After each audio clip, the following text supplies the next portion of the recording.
John, Shu. how are you today? Very good, thank you. Yep, another energetic session to say the least. Yeah. So today you had, just want to let our audience know, today you had your series of, we call it the series of one-to-one sessions, and today you had one of the most, let's call it one of the most effective sessions in terms of learning the kicks. Oh yes. Yeah? Yes. Okay, good. My personal feedback to you will be it was a great session, number one. Number two, you've learned a lot in it. So for example, before you came into this session, you had learned only 10 kicks and you memorized them. You can do it. You could do it at that point up to 10 kicks in 10 seconds. So that's really good achievement. But let me appreciate you for that. So, appreciate that, thank you. Yeah, I mean, keep doing that, keep motivated, and keep practicing the way you are in your own time as well. Absolutely. Because as I've said to my students, that it's not only about learning in the academy, it's about practicing in your own time. And those people who stand up from the crowd are the ones who have the time to train. Yeah, little and consistent as you've been teaching from day one. So that's really good. Now today, just to throw some light on to see what our audience thinks about your training will be, or has been. Today you've managed to learn 10 kicks, including 3 takedowns. Yes. Okay. Yes. I mean, you'd obviously given me the names to learn as homework, and then today you showed me the physical side of them, putting them into practice. So what we have done, good that you threw clear light on it. So I've given you the work to do at home, which was what? Remind me. Which was to learn in order the Sander kicks that has been set out by the academy. And it was really good to know that you sent me a video of 20 seconds in which you took the names of them, sitting in your van. Yes. That's quite good, actually. Been doing it at work as well. Just any time you can get 5 minutes in to just repetitively go through it all. Yeah. I think that is a motivation that we need from everybody. If you want to be a great martial artist and to be a known person in the future. I would like to also let our audience know that to be a martial artist is not about doing like 3-4 kicks in one move. The way you see things on YouTube these days, where it's like boom, boom, boom. 10 moves in one little go. It's not a Hollywood film set. It's not. No. We don't want to achieve that. Our method is quite simple, and our goals are very clear. I would like to make sure that one move is trained 1,000 times, and that move is effective move. It's not something that looks good as a demo. Mm-hmm. It's something that can be effectively used in a fight. Because looking at Bruce Lee's history, and he's our master, so we always go back to Bruce Lee, Jet Li, Jackie Chan, people with wisdom and knowledge. And when we look at these names, we always see clarity in their training. How to call it? The right word would be fluidity. Of course, it was. More precise word would be that they were more straight to the point, target oriented. They were, precise in their movements, right? Yes. They worked out every single move like a chess game. They knew what was coming after their move. Yes. So I think that's the mentality and that's the philosophy we need to adapt in order to achieve best results. That's what I would say to you. So how do you feel, my question to you would be, John, how do you feel all of this training coming to you, and how do you think you can manage it? Is it hard? Is it easy? This is a question I asked Nick as well.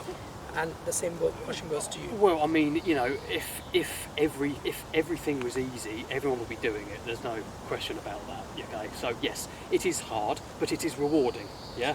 So initially, going to one-to-one training, I knew it wasn't going to be any easy feat. But when I'm training hard for an hour, I think sometimes I do surprise myself how much sinks in it. It doesn't feel like it immediately after training, but I go home, sleep on it, try again the next day, and actually things do start to make more sense. And then a week later, after doing some of the exercises that you teach me, I suddenly think, oh, that's not so bad now. That's actually a lot easier. It's all sinking in. It does sink in, and then you think to myself, why did I find that so hard? But you know what? You shouldn't think that, because it is hard, because your body isn't used to doing it if you've never done it before. So you are literally training your body to move your muscles in places they've never moved before. And I think that's a good way of looking at it, and it's really good to hear from you your experiences on that.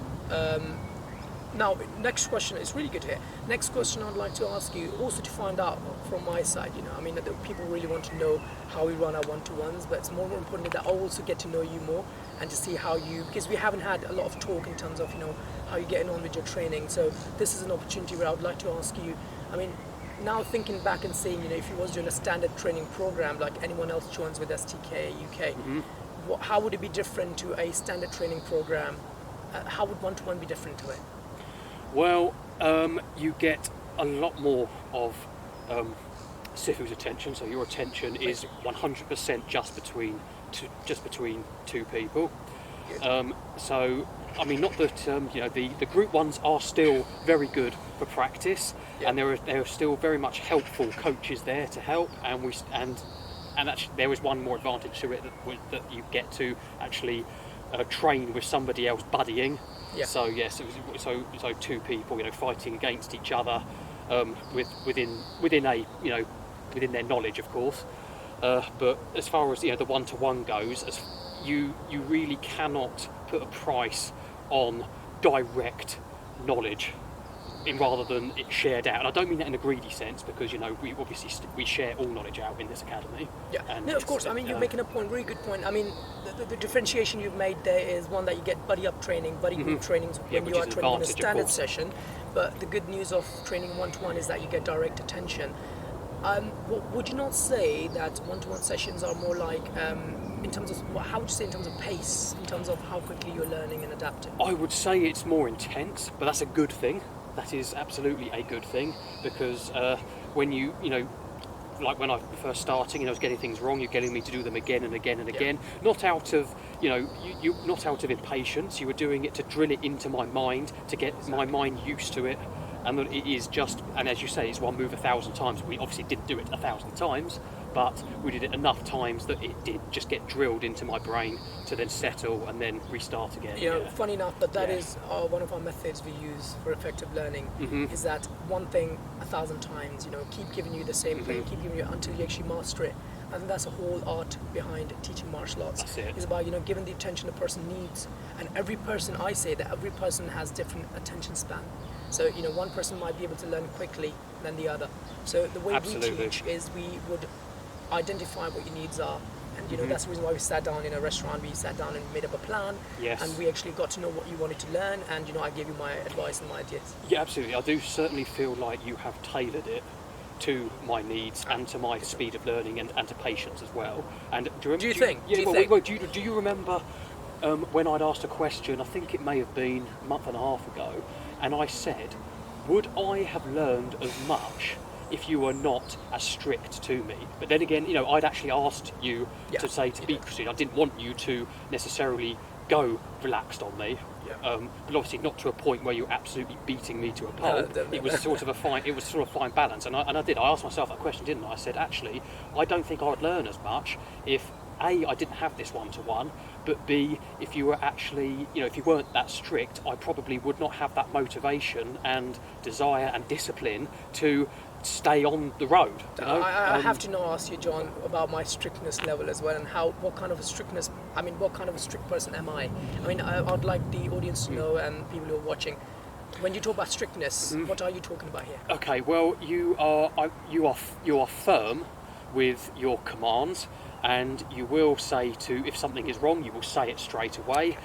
You're happy enough to show again if I haven't completely understood the initial teaching of it, but sometimes I think that if you are too nice to somebody, you sort of some people might like that. Sometimes it's better for other people. Other people like to be for their trainer to be a lot more upfront. Exactly, and I think that's where I'm going to stop you.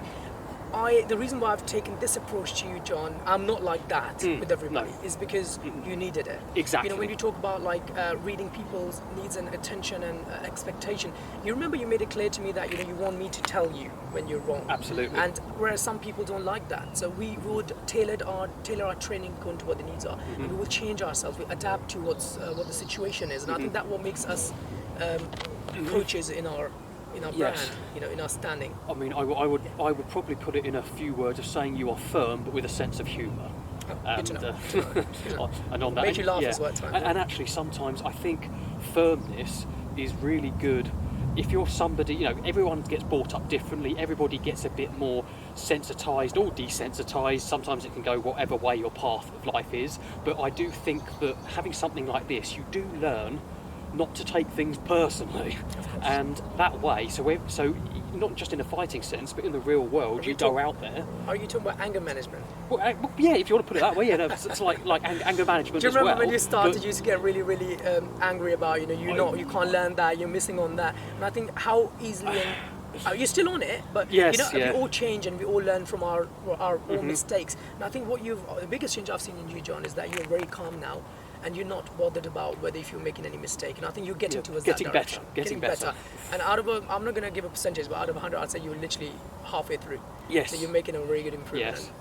But, good work for that. Yeah, but even just in everyday life, you don't know. You might have somebody might have a bad boss, or they might feel intimidated, or they don't feel confrontational. And actually, when you do training like this and realise that things aren't personal, you're there to help me do it.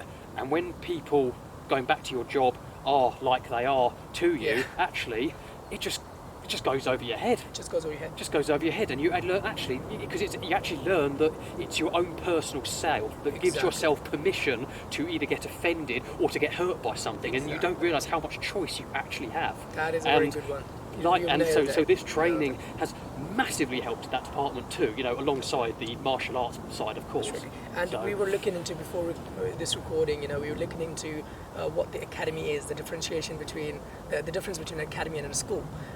Not going too much into details of. I'm not a like a research professor, but end of the day, I do like doing my own research. And I think the reason why we call this Shaolin Tai Chi Kung Fu Academy or academies is because we would like to be like an academy. We'd like to conduct research. We'd like to conduct the feedback session between students and the coaches, and also we'd like to learn from other people and learn from the life in order to experiment it and in order to translate that into our needs and requirements, into our training, so that we can change and adapt to how the world faces us at that point. 100%, absolutely 100%. So that's important. So academy means more like research-based, a thoughtful place, a place where you can actually think and create ideas, and you can learn from your own mistakes, of course. Not being shy about it. Yeah, and as you just said, I think it's about applying it to the real world. As well as your fighting. Yeah, of course it is. Now, moving on to let's call it the last session of our last part of our session. Yes. Let me ask you, in terms of your kicks training, because we're keeping it more towards like one-to-one. How much can you learn in a one-to-one session compared to a standard session?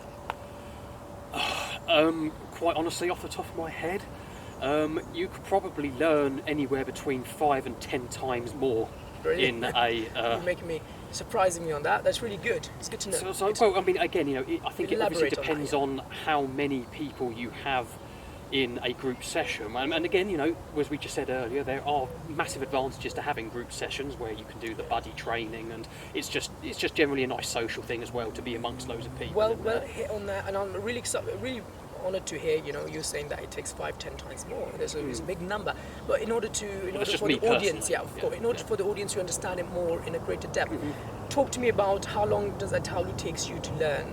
It takes you to learn a Taolu in a standard session. Okay. Usually. If I was to go to the beginning Taolu of Taikoza, just it's got 55 steps. Yeah. So initially, I'm not gonna lie, it was daunting to begin with. This is something I'd never done before, and learning something later on in adult life does seem a bit harder than learning it from motor skills as a child. But that doesn't matter because anybody can, absolutely, it's never too late. So to begin with, it was a bit daunting, but once the fluidity kicked in, I probably would say I had learned the order of the Taolu in about a week with the private session, with the one-to-one as well. It was scruffy, but I had learned the order at least, even if my arms weren't straight. Okay, you've learned it in a week. That's a really good time. When you say in a week, it's like you're taking an hour with me and then you're training in a little bit of time. You're not spending a lot because you're working as well. That's right. But you're spending the time where you can, like half an hour a day, things like that. And then confidence probably came in anywhere between the second and third week where the fluid movements were going, really and good. Then the polishing up probably towards the end of the month, and then eventually, once I'd been practicing every day, only for about 15-20 minutes or something like that. That's it. It's good to know. I just couldn't believe from nothing to something of learning in a month. About a month. I mean, people would be excited to see how you train and what you've learned. Yeah. You know, for that we've actually uploaded some videos, but we'll be bringing more videos of yourself and other students training, so they can exactly go onto our website or on YouTube and see how much you've been training on our video sessions, and video logs. They can find out what you've trained and how long it's taken you to train. And it's good for them to know that it's taken you a month to train something that normally takes people 3 or 4 months. Absolutely, yeah. I mean, don't get me wrong. It's still polishing up on parts that needs to be done, and I do have a few, brain hiccups time to time when you've been doing other exercises before and whatnot. But yeah, I had learned so much more on a Taolu in a month, but when I first started, I generally did not think it was possible, and my brain just went into sort of panic mode. When I was telling you, like, this is the syllabus and this is what the contents of the training are, and this is how much you'll have to learn in these many months, etc. And maybe you was getting a shocker, but end of the day, it became real. Absolutely. It became something you was doing, and it wasn't too difficult either at the same time. Because when I of course the first day is the first day, but the way our syllabus is structured, John, we would always put something easy at the base so that people develop their fundamentals and foundation.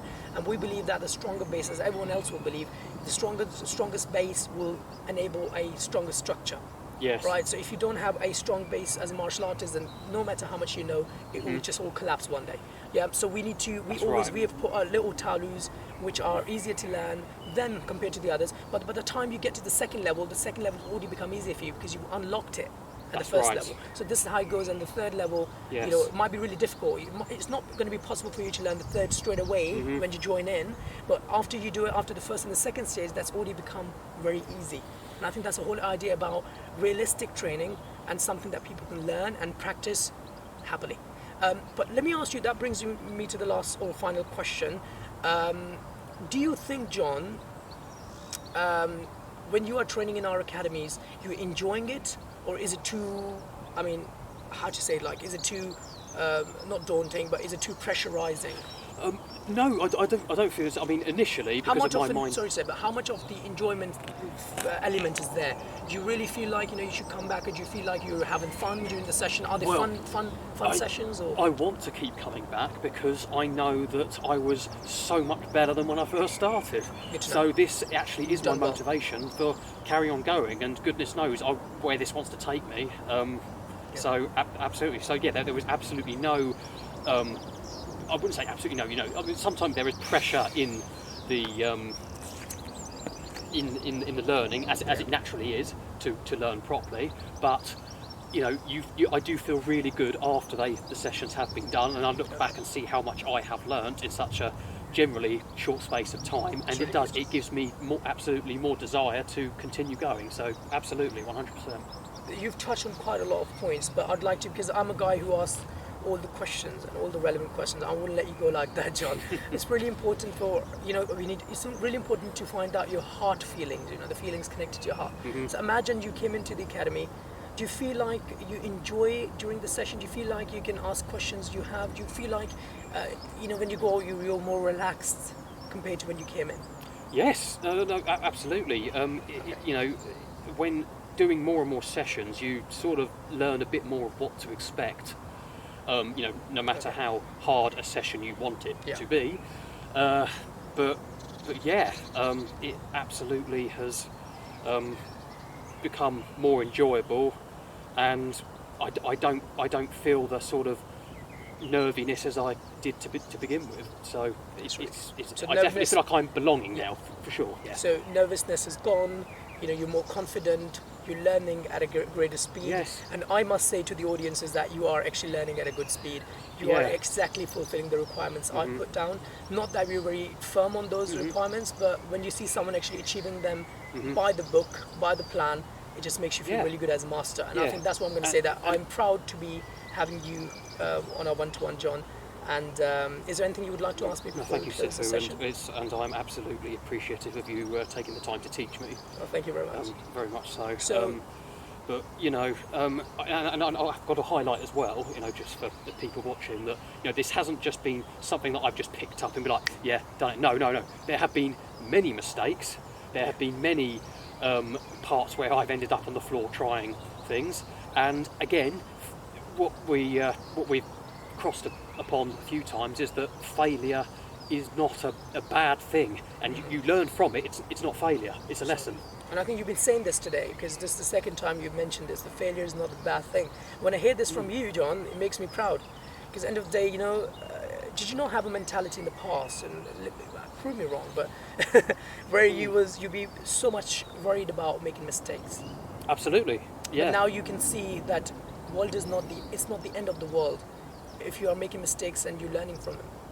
Well, that's right, because actually the world doesn't, I mean, okay, the world changes, but the world just is what it is, and actually the personal feelings you have with yourself, whether they are negative or positive, is entirely within your mind. Yeah. And it is just how you perceive what has just happened. And as I said, if you just learn from a mistake and it makes you a better person, you have to see that as that. You don't just beat yourself up about it, which I probably was at the beginning, wasn't I? That's a point. But I'm not so much touching upon you, because the people I've been speaking with in my life, I know I'm a young guy, of course one day we'll tell people how old I am and let them guess for now. But end of the day, what's more important is that when people talk about learning from others' mistake is better than learning from your own mistakes, and then not learning from your mistake is even worse. However, my belief is that no time will come when you will not make mistakes. You'll keep making mistakes until your last breath, and the only thing is how you feel about making those mistakes is very important. And I'm writing the book on a different topic, which is not part of the discussion today. But very importantly to say, John, to you, is I really like if people are making mistakes and they're learning from it with the intention that they're not going to go back into it. So why? Because a mistake made is fine, because you was like that, a person was like that, and then they have learned and they become better. But if they go back to that mistake, it becomes a habit of just making mistakes. That's right, which is why we have we should be thinking that making mistakes is okay, but at the same time try not to repeat them, because if you repeat them, then you're not a strong person. And I think that's a topic of discussion at some other time. But I want people to be relaxed in learning. I want people to learn from their own mistakes. Yeah. But don't be shy. In martial arts, it's different to life in certain areas. Because if someone is learning a taolu or performance or a kick and they are struggling with it, of course they're going to make mistakes. But some people come up and they won't even do the kick just because they're so scared to make that mistake. They're so scared to go on and actually try it. And I think what I'm trying to talk about here is not having the fear to try it. Because if you don't try it, my belief is you will never get it. Yes, and I think I'm probably testament to that to begin with. So I would try the kick, but I wouldn't try it to my absolute 100% effort. Why? Now the question is why? Are you fearful that's going to look bad? I think subconsciously, yes. So I wouldn't be saying it to myself consciously there, but I think somewhere deep in the mind down there, want to look bad. There was probably not looking bad, but also there was probably a bit of pacifist in me that didn't want to completely miss the target and then end up hurting your wrist or another coach's wrist or something like that. I see that you was really careful about me, and I was like, man, the only thing you should not worry about is me, because I'm a master. I know, but of course the bad times you never know about, but it was really good to see that respect from you, Jonas. And I think one of the points I'd like to make here before we end the video is it's not about how good you are in terms of performance. It's about how good you are in terms of your manners. And I think I take manners seriously. I take discipline very seriously. Our code of discipline in Shaolin, in Kung Fu, Wushu is very, very strict. When it comes to strictness, we follow the commands of the coaches and etc. And we respect them, because they're the people who've taught us, the value of knowledge, the respect of knowledge. So that really goes without saying that you have a very good level of respect. So keep maintaining it, keep it there. Don't get arrogant about it, of course, and be more humble, because the more humble we are, the better it is. And we have trees right behind us, and you have an example of a straight tree, that never bends. It's fruitless. But those trees who have fruits, they'll always be hanging, right? So you should always be down to the earth and believe in this philosophy. The reality of life is being humble, being down to earth. There are answers for every question. But the day you put your head straight up and have strictness in your personality, you will end up losing knowledge. But also at the same time, you won't be learning new stuff. So it's important to open up your heart for the knowledge to come, and don't let your good knowledge go away. Absolutely. And the only way you can stop that good knowledge going away is by maintaining it and keep practicing it. Absolutely. And if you don't practice in your own time, of course, there's no way you can maintain it. Learning might be easy, but to maintain is the hardest thing. Absolutely. So shall we conclude on that point today then? Excellent. Yes, I think so. Perfect. Yeah. And John, it's a pleasure having you on this podcast and on this video. And thank you very much for your time. And I wish you best of luck with all your training, and we'll be recording more sessions. So thank you for your time, and wish you. Thank you, Shifu. Wish you.